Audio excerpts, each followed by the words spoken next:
Само за вас от тази вечер в София, тъй като вече е спечелил своята титла. Той е тук, може разбира се и да не дойде, но е тук. Нолар Клифхенгър Флип. Наистина виждате тази селекция от скокове. Положението е много сериозно. И Манастир Шаолин директно в Арена Армеец, София, за Гран При България. Рами Пиза! Да! Добър си! Най-добре си тази Джулиан точките. Времето как е? Тече времето.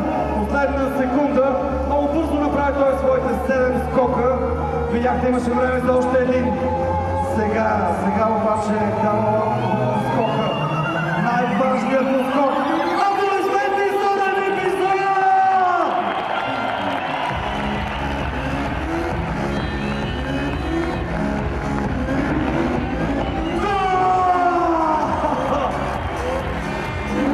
Много френско изпълнение!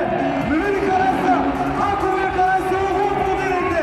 Ако не ви е харесало, го свиркайте! В България се намираме свобода на изявата, демокрация, марсилезата, бастилията и всички останали.